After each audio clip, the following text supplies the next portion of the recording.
관계가 좋으면 이제 하나님으로부터 사랑을 공급받기 때문에 부부 관계가 훨씬 더 깊은 사랑 관계가 될 수 있다 그 말이죠. 그러니까 이거 놓쳐버리면 안 돼요. 하나님을 경외함으로가 빠져버리면 부부 관계가 그렇게 깊은 관계로 또 계속적으로 유지되기가 어렵다는 얘기가 됩니다. 그리고 이제 그 에베소서 5장 22절에서는 아내들이여 자기 남편에게 복종하기를 주께 하듯 하라. 그러니까 이 복종은 무슨 의미냐면 인정해주고 존경해주라 그런 의미예요. 그래서 아내가 인정해주고 존경해주면은 남편이 아내를 위해서 무엇이든 할 수 있어요. 참 별로 안 똑똑한 남편도죠. 아내가 정말 인정해주고 존경을 해주면요, 굉장히 어디 가서 당당합니다. 그런데 상당히 괜찮은 남자도 아내가 계속 집에서 무시하고 이렇게 구박하면은 나와서도 어딘가 이렇게 찌그러져 있어요. 남편보다 그러니까 가정에서 제일 중요한 역할은 아내가 더 한다고 우리가 볼 수가 있겠죠. 그리고 이제 그 남편한테는 에베소 5장 25절은 남편들아 아내 사랑하기를 그리스도께서 교회를 사랑하시고 그 교회를 위하여 자신을 주신 같이 하라. 무서운 얘기예요. 남편한테 뭐 남편을 인정해주고 존경해주라 이거보다 훨씬 커요. 아내 위해서 목숨 내놔라 그러잖아요. 예수님께서 교회를 사랑하셔서 십자가에 못 박혀 죽으심으로 교회를 세워놓은 것처럼 그러면 남편들은 어떻게 해요? 그 가정을 위해서 아내를 위해서 자신의 목숨도 내놔야 된다. 이렇게 아주 강한 말이 나온 거죠. 다시 한번 남편들은 아내 사랑하기를 그리스도께서 교회를 사랑하시고 그 교회를 위하여 자신을 주신 같이 하라. 굉장히 어려운 숙제가 사실은 주어졌습니다. 그 다음에 또 하나가 나와 있어요. 이제 남편 기살려주는 얘기예요. 에베소서 5장 23절에서는 남편은 그리스도께서 교회의 머리됨 같이 아내의 머리다. 그러니까 가족의 대표는 누구예요? 남편인 거예요. 그리고 남편은 아내의 머리고 그 가정의 대표다. 이 자리는 꼭 챙겨줘야 돼요. 그 남편 자리예요. 가정의 대표 자리는. 그래서 이제 그 1절로 다시 가면 보십시오. 아내들아 이와 같이 자기 남편에게 순종하라.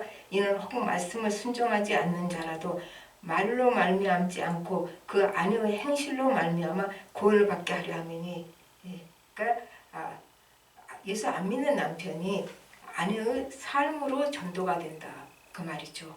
가까운수록 설교 안 통합니다. 설교로 무슨 남편을 승복시켜서 예수 믿게 해요? 그건 아니고 아내가 하나님을 경외하고 그 삶이 옳을 때 이것이 설교다. 이것이 전도고 설교다. 그 얘기가 되는 겁니다. 그리고 이제 3절부터 6절까지는 여자는 외모를 단정하지 말고 내적인 인격을 단장해야 된다. 그렇게 되니까 그러면 외모는 절대 가꾸면 안 되구나. 그런 얘기 아니에요. 좀 재미난 얘기가 있어요. 목사님이 절대 여자는 꾸미면 안 된다고 열심히 설교를 했는데 그 다음에 보니까 성가대 여자랑 도망갔어. 그 인간이 그래도 이렇게 단장하지만 속이 더 중요하다 그 얘기예요. 같이 있어서 우선순위에 있어서 속으로 단장한 것이 더 중요하다 그 말이지 거죽은 그냥 아무렇게나 해라는 그런 얘기가 아니다 그 말이죠. 이 단장이 무슨 그냥 뭐 예쁘게 꾸미라 그런 뜻이 아니고 단장은 코스모스예요. 코스모스 헬라어로. 코스모스가 뭡니까? 우주, 질서. 그렇죠. 그래서 화장품 영어 잘 모르는 사람들 이건 또 잘 알아요. 코스메틱스. 화장품이 이 코스모스에서 나온 거죠. 그 코스모스가 이제 질서인데 거기서 질서가 잘 잡히면 이제 코스메틱스가 되는 거죠. 화장품으로 더 이쁘게 만드는 거죠. 그러니까 질서 속에서 아름다움이 나온다 그 말이에요. 여기 단장은. 그러니까 이제 여기 질서는 뭡니까? 남편을 그 가정의 머리로, 가정의 대표로 그 질서를 잘 유지할 때 이때가 아름답다. 그 얘기가 되는 거지요. 그 다음에 이제 4절을 보면 하나님 앞에서 그런 4절 한번 보실까요? 오직 마음에 숨은 사람을 온유하고 안정한 심령의 썩지 아니할 것으로 하라. 이는 하나님 앞에서 값진 것이니라. 그래서 하나님 앞에서는 세 번역은 하나님 보시기에 그렇게 냈어요. 괜찮아요? 똑같은 말이죠. 그 하나님 관점에서 그렇게 볼 수가 있죠. 하나님 관점에서 가치 있는 심령, 가치 있는 여자의 심령은 뭐냐? 온유하고 안정된 아내라고 그렇게 써져 있어요. 온유하고 안정된. 온유하고 안정돼 있으면은 남편이 편안하게 쉴 수 있어요. 근데 막 분노 터뜨리고 화내고 그리고 질서가 없이 혼란스러우면 남편이 쉴 수가 없는 거죠. 그럼 여기서는 뭐라고요? 그럼 전도 안 된다. 말로 아무리 전도해봐라. 그걸 그렇게 하면 안 된다. 그래서 온유하고 안정돼서 남편이 쉴 수 있는 여자가 돼야 된다. 그 얘기가 됩니다. 온유와 안정은 주님의 성품이에요. 우리 성품 아니에요. 그래서 마태복음 11장 29절 우리 암송했지요. 나는 마음이 온유하고 겸손하니. 예수님의 성품. 그래서 그 마태복음 11장 28절은 또 수고하고 무거운 짐진 자들아 다 내게로 오라. 내가 너희를 쉬게 하리라. 너 힘들지. 내가 너희를 쉬게 할게.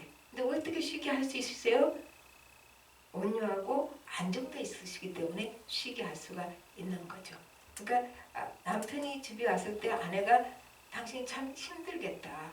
그렇게 마음을 가질 수 있다면은 훨씬 남편이 쉴 수 있게 되는 거죠. 사실 요새는 남편만 밖에서 일합니까? 여자도 남편 밖에서 일하죠. 다 같이 힘들어요. 매일 그 직장 생활이나 집에서 일이나 다 폭풍 같은 날을 우리가 사실은 매일 보내고 있는 거죠. 그 쉬운 삶은 아니에요. 그러나 밤에 같이 일터에서 돌아와서 서로가 이렇게 쉴 수 있게 해주는 사람, 서로가 위로가 될 수 있다면은 그게 참 아름다운 가정이 되죠. 그게 이제 온유와 안정으로 표현이 되겠죠. 근데 이제 아내가 이렇게 할 때는 아내 안에서 그리스도를 보는 거죠. 설교 아내도 그리고 남편이 그 아내 안에 있는 그리스도를 보고 이제 남편이 그리스도 앞으로 나올 수 있다. 그게 지금 1절이에요. 아내가 행실로 말미암아 구원을 받게 하려 합니다. 그 말이 그 말. 굉장히 우리 가족 간의 전도는 뭐로 한다? 삶으로 하는 거다. 말로 하는 게 아니다. 이제 그렇게 되는 거죠. 그다음에 이게 아름다운 심령이 값진 것이라고 했잖아요. 그러니까 아름다운 심령, 값진 심령은 어떻게 다 우리 그거 갖고 싶잖아요. 아름다운 심령, 값진 심령. 이거는 주님의 은혜를 받아서 우리 이 마음이 주님의 마음과 같아진 사람. 그래서 주님의 마음을 품은 자. 이것은 그런 사람에게는 주님의 마음을 품은 자에게서는 주님의 빛이 그 얼굴에 반사되면서 나옵니다. 정말 주님의 마음을 가진 사람은 얼굴이 못생기고 잘생기고 상관없어요. 내가 새까만 그 사우스 아프리카에서 센트럴 아프리카에서 온 분하고 얘기를 했는데 연탄보다 조금 더 까맣고요. 그렇게 까만데 그 까만 게 안 보여요. 얼굴에 빛이 너무 반짝이니까. 그러니까 주님의 마음이 있으면 얼굴에 그 빛이 반사되므로 우리가 가질 수 있는 그 여자가 어떤 여자가 가질 수 있는 가장 아름다운 모습으로 나타납니다. 이게 단장이에요, 사실은. 예수 믿는 사람은 내가 예수님 마음을 품고 예수님으로 가득 차 있어서 주님의 빛이 나를 통해서 나타날 때 이거는 가장 아름다운 모습이다. 그걸 여기서는 값진 것이라고만 표현했죠. 값지단 말이면 아름답단 말로 표현이 될 수 있어요. 그래서 우리가 이건 남자고 여자고 똑같은 거죠. 아내나 남편이랑 내가 얼만큼 주님의 마음을 품어서 내 안에서 주님의 빛이 나오는가. 그러면 못생긴 남자도 잘생겨 보인다. 나 너무 재미난 게요. 이 처녀들이 저는 이제 청년들하고 많이 있었으니까 설교 때 전도사나 목사님 보고 너무 근사하게 보는 거예요. 그때 이제 하나님 함께 하시니까. 근데 보니까 딴 사람이더라고. 전혀 안 잘생겨 보이더라고. 왜 강단에 있을 때는 그렇게 잘생겨 보이지? 그 얘기를 하더라고요. 그래서 그 설교 조금 하고 별로 못생겨서도 총각들이 이렇게 서면은요, 사실 여학생들이 많이 좋아했었어요. 그거는 누구를 부르면 하고. 그런데 그 사실 내려다 놓으면 그때는 하나님이 함께 하셔서 그렇게 멋져 보이지, 내려놓고 보니까 전혀 느낌이 다르더라고. 그 말을 해요. 그러니까 이건 남자고 여자고 우리는 상향할 필요가 없어요. 아무리 못생겨도 괜찮아요. 근데 마음이 주님의 마음으로 딱 닮아 있으면은 우리는 가장 아름다운 모습으로 얼굴에서 주님의 빛이 나온다. 그 말입니다. 그리고 이제 옛날부터 다 여러분 너무 들어서 이제 식상이 있을 거예요. 남편을 왕으로 모시면 나는 여왕 된다. 왕비 된다. 그죠? 왕으로 모시는 거 왕비 된다.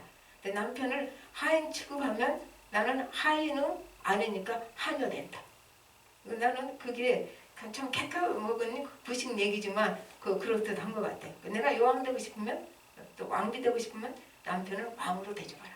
그럼 내가 하녀 되고 싶으면 남편을 하인 취급해라.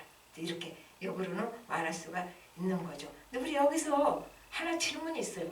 왜 이 여자가 안 믿는 남자랑 결혼했지? 이상하잖아요. 그거는 이방인들이면 부부가 둘 다 안 믿어요. 그런데 누가 예수를 더 먼저 받아들여요? 여자가. 그러니까 여자들이 먼저 믿는 그 가정에서 남편 전도하려면 이렇게 해라. 네가 삶으로 전도해라. 그런 의미지. 지금 안 믿는 여자가 믿는 여자가 안 믿는 남자랑 결혼했다는 경우 아니에요. 여기는 이방인들이 사는 곳이니까 그랬다. 그 말이죠. 그 다음에 이제 남편한테는 별로 길지 않아요. 7절 한 절로 딱 나왔어요. 남편들아 이와 같이 지식을 따라 너희 아내와 동거하고 그를 더 연약한 그릇이요 또 생명의 은혜를 함께 이어받을 자로 알아. 귀히 여기라. 이는 너희 기도가 막히지 아니하게 하려 함이라. 한 줄이지만 상당히 여러 가지 말이 들어 있습니다. 지식을 따른다고 지식이 많은가 그런 의미가 아니고 여기서 지식은 이해심도 영적인 지혜, 통찰력 이런 의미의 지식이에요. 그래서 영적인 지혜가 있는 통찰력 있는 사람은 뭐 어쩔까요? 하나님 뜻에 민감한 사람이죠. 이게 이제 지식을 따라서 사는 남편은 그렇게 지식을 따라 살아야 되는데 이제 이런 남편은 아내의 영적, 감정적, 육체적 필요를 바로 이해한다. 이건 굉장히 어려워요. 이거는 남성들이 가지고 있는 성격이 아니기 때문에 그렇죠. 근데 쉽게 이렇게 할 수 있어요. 다 힘들어요. 다 힘든데 뭐 직장에서 힘들기도 하고 또 집에서 살림이 너무 많아서 힘이 들었을 수도 있고 또 애들이 참 힘들게 해서 힘들었을 수도 있고 그랬을 때 힘들었어도 남편이 이걸 이해해주고 오늘 참 당신 힘들었겠구나 그렇게 말하면 힘들게 안 느껴져요. 그게 여자들은 단순성이에요. 남자가 정말로 내가 이렇게 힘들고 하는 걸 마음 아파하고 그걸 어떻게 위로해주고 싶어 하구나 그 말 한마디가 돈도 안 드는데 돈 못 벌어도 그러면 아내 마음이 녹는다 그 말이죠. 풀린다는 얘기예요. 그리고 여기서 연약한 그릇이라고 했어요. 연약한 그릇. 그러니까 지적으로 열등한 존재라는 의미가 아니고 육체적으로 더 연약하죠.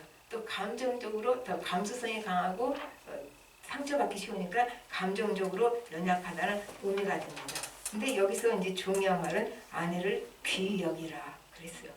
아내를 귀히 여기라. 왜 그래요? 영원한 생명을 유업으로 같이 받을 자니까. 같은 상속자예요.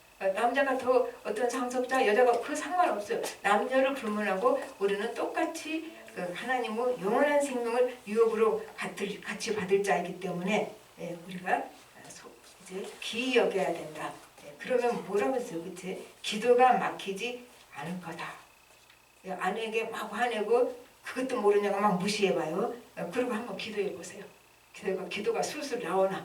기도가 콱 막혀서 안 나와요. 똑같아. 이거는 남녀를 불문하고 영적인 문제는 남편 막 무시하고 함부로 대하고 기도해 보시라고.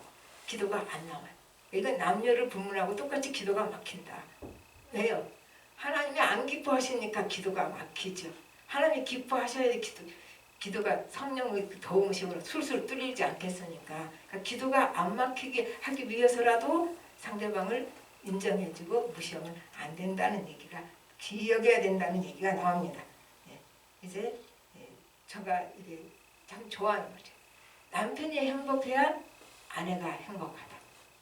그렇죠? 남편이 불행한데 어떻게 아내가 혼자 행복해요? 그건 불가능해요. 아내가 행복해야 남편이 행복하다. 그래서 이제 남편도 따라 해야 돼요. 아내가 행복해야 남편이 행복하다. 시작. 아내가 행복해야 남편이 행복하다. 그래서 이제 아내들도 따라서 해야 돼요. 남편이 행복해야 아내가 행복하다. 시작. 남편이 행복해야 아내가 행복하다. 설명할 필요가 없어요. 여러분 경험으로 다 알아. 상대방이 불행한데 어떻게 내가 행복하냐고. 지가 못나서 그렇지. 그거 아니에요. 상대방이 행복해야지 내가 행복한 거다. 그 말이죠. 이제 부부는 하나님께로부터 받은 선물이에요. 나는 저런 선물 원하지 않았는데요. 아니에요. 하나님께서 주신 선물이라고요. 그래서 선물이니까 선물은 귀히 여겨야 되잖아요. 더구나 하나님 주신 선물이니까 서로가 하나님께 더 가까이 가고 하나님이 원하시는 길을 갈 수 있도록 도와줘야 되는 거죠. 그렇게 내게 선물을 주시는 하나님께 감사하는 길입니다. 그러니까 제일 좋은 남편은 아내가 예수 잘 믿고 그 하나님이 원하시는 길로 절절 따라갈 수 있도록 도와주는 남편. 또 아내도 남편이 하나님을 잘 믿고 하나님이 원하시는 길로 남편이 잘 갈 수 있도록 도와주는 아내. 아주 최고의 아내가 될 것입니다. 그 다음에는 이제 8절부터 12절 인간관계. 평화로운 인간관계를 맺으려면 어떻게 하겠는가. 8절에 보니까 이제 형제를 사랑하며, 그러니까 사랑하는 방법이 굉장히 이게 구체적으로 나와요. 어떻게 해요? 마음을 같이 하며, 인간관계에서 마음을 같이 하며, 그러니까 우리는 마음이 같을 수가 없죠. 다 다른데 마음이 같이 할 수 있는 방법이 있죠. 내가 주님과 같은 마음 되고 상대방이 주님과 같은 마음 되고, 그럼 어떻게 할까요? 두 마음이 같아지죠. 서로는 못 맞춰요. 왜냐하면 맞을 때도 있지만 틀릴 때도 있잖아요. 우리가 감정이 다 변화가 있으니까. 그러나 주님과 마음이 같은 사람, 또 저쪽도 주님과 마음이 같은 사람은 늘 마음이 같을 수가 있다. 그 말이에요. 그래서 마음이 같을 수가 있고, 그 다음에 이제 동정하며, 그럼 다른 사람은 감정을 내 것인 것처럼 느끼고, 그 다음에 불쌍히 여기며 같이 아파하는 거죠.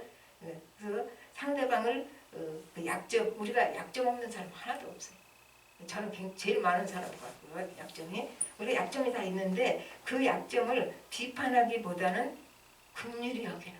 이 긍휼이라는 단어가 참 좋지요. 컴패션이 긍휼히 여겨서 그 사람이 그 약점 때문에 그 사람 잘 될까요? 아니죠. 그 약점 때문에 그 사람이 고생해요, 사실은. 그러니까 그 약점 때문에 고생하는 그 사람을 보고 긍휼히 여기는 거죠. 왜냐하면 내가 약점 때문에 내가 실수했을 때 하나님이 나를 긍휼히 여겼으니까. 그래서 나도 같이 긍휼히 여겨줘야 된다. 그 다음에 이제 겸손하며, 교만한 사람은요, 사람들이 그 앞에 서면 마음을 닫아버려요. 왜냐하면 자기가 계속 상대보다 낫다고 여기고 그렇게 말을 하기 때문에 상대방이 상처받아요. 나는 상처 준 적 없는데요? 맞아요. 상처 준 적 없어요. 그러나 교만한 자는 가만히 있어도 상처 줘요. 내가 너보다 낫지. 네가 뭘 알겠어? 그 마음으로 행동을 하기 때문에 자기도 모른 새에 상대방을 낮추고 상대방에 상처 주는 결과가 나와버린다고 말이죠. 자기는 상처 안 줬어요. 낮추지도 않았고. 그러나 그 우쭐한 마음, 내가 이렇게 잘났잖아. 그게 상대방에 상처 주는 마음, 상대방을 낮춰버리는 마음이 된다 그 말이죠. 그래서 이제 겸손은 아무리 우리가 애쓰고 애써도 계속 겸손해야 돼. 크리스찬의 최고 리더 겸손. 그 다음에 이제 9절에서는 나를 핍박하는 자를 축복하라. 또 로마서 12장 14절에는 너희를 박해하는 자를 축복하라. 같은 얘기가 되죠. 그리고 이 구절에 재밌는 말이 있어요. 악을 악으로 욕을 욕으로 갚지 말고 도리어 복을 빌라 이를 위하여 너희가 부르심을 받았으니. 이거죠. 이렇게 살라고 우리를 부르셨다. 그렇죠. 그리고 이제 그 다음 말이 있어요. 이는 복을 이어받게 하려 하심이라. 너희 복받게 하려고 이 말을 한다. 이렇게 살면 너희가 복받는다. 그랬는데요. 사실은 이렇게 사는 사람은 이미 복받은 사람이에요. 이렇게 살면 복을 받는다가 아니라 이렇게 사는 사람은 복받은 사람이다. 그리고 이렇게 사는 사람은 자신이 제일 행복해요. 주위 사람이 행복한 게 아니라 자기가 이렇게 살기 때문에 하나님 주신 복, 하나님 주신 은혜가 있어서 자신이 가장 풍성한 삶을 산다 그 말이죠. 그 다음에는 말이 긴데 10절은 한마디로 내가 요약을 한다면은 생명을 사랑하고 좋은 날을 보기 원하면 입 조심해라. 간단해요. 딱 입 조심해라. 그래서 잠언서 25장 11절에는 경우에 합당한 말은 아로새긴 은쟁반의 금사감이라. 우리가 아무리 입 조심을 해도 또 입 조심해야 돼요. 그러니까 우리는 입을 어떻게 해야 돼요? 성령님께 맡겨야 돼. 성령님께서 내 입을 주장해 주십시오. 내 입술을 주장하여 주십시오. 그래야 탈이 안 나. 내가 주장하면 반드시 탈이 나게 돼 있어요. 그러니까 성령님께서 내 입술에 파수꾼이 그 시편에 나와요. 성령님께서 내 입술에 파수꾼이 되어 주시옵소서. 내 입을 지켜 주십시오. 계속 그렇게 기도하지 않으면 우리는 늘 입술로 실수한다. 이 나이가 되면 계속 입술로 실수합니다. 여러분도 마찬가지고, 그러니까 우리는 성령님께 내 입술을 맡기고 성령님이 내 입술을 파수꾼이 되어주도록 이렇게 우리는 기도해야 하지요. 말씀을 맺어보십시다. 하나님은 우리가 아무리 못나고 잘못해도 우리 인격을 짓밟으신 적이 없어요. 그래서 나는 하나님 참 좋아요. 절대 우리 인격 짓밟지 않으십니다. 그리고 우리를 너 같은 것이 그렇게 무시한 적 없어요. 아무리 내가 잘못해도 혼을 내도 나를 무시한 적은 없어요. 그리고 짓밟은 적이 없어요. 그래서 우리는 뭐냐면 배우자, 자녀, 다른 사람과 관계에서 인격을 짓밟고 무시하면 절대로 안 되는 거예요. 아무리 못나고 쓰레기 같은 사람들 우리 생각에 그래도 무시하고 짓밟으면 안 된다. 왜냐하면 무시해도 괜찮을 사람은 하나도 없어요. 하나님 형상으로 지었잖아요. 고장났을 뿐이지. 그리고 짓밟아도 괜찮을 사람은 이 세상에 하나도 없어요. 하나님의 형상으로 지었어요. 그 사람이 지금 잘못 병들었을 뿐이죠. 그래서 우리는 무시하고 짓밟으면 절대로 안 된다는 얘기가 됩니다. 그래서 인격을 존중해주고 상대방의 마음을 만져주는 말은 상대방의 마음과 내 마음을 이어주는 레가토, 음악에서 나오죠. 이음줄이다. 그러니까 마음과 마음을 이어주는 게 뭐예요? 상대방의 마음을 존중해주고 그 상대방의 마음을 만져주는 그 말은 이렇게 이어주는 이음줄이 됩니다. 로마서 15장 7절로 말씀 끝마치겠습니다. 그러므로 그리스도께서 우리를 받아 하나님께 영광을 돌리신것 같이 너희도 서로 받으라. 그 다음을 우리가 생각한 가지죠. 예수님께서 우리를 받아서 하나님께 영광을 돌리셨다면 우리가 서로 받을 때 우리도 하나님께 영광 돌리는 것입니다. 우리가 이런 사람 되시기를 예수 이름으로 축복합니다. 다 같이 기도하겠습니다. 하나님 아버지, 주님 은혜를 감사를 드립니다. 우리는 값없이 은혜로 예수 믿고 구원받았습니다. 그러나 주님을 따라 사는 길은 우리는 아직도 잘 모르고 아직도 실수하고 알아도 가지도 못합니다. 성령님께서 우리 각자를 주장하여 주시옵시고 우리 마음을 주장하여 주셔서 우리 마음이 주님의 마음같이 되게 하여 주셔서 주님의 마음으로 또 성령님께서 내 입술을 주장하여 주셔서 사람을 살리는 말, 위로가 되는 말, 생명을 주는 말, 소망을 주는 말을 하는 입술이 될 수 있도록 우리 입술을 주장하여 주시옵소서. 모든 말씀 예수님으로 기도합니다. 아멘.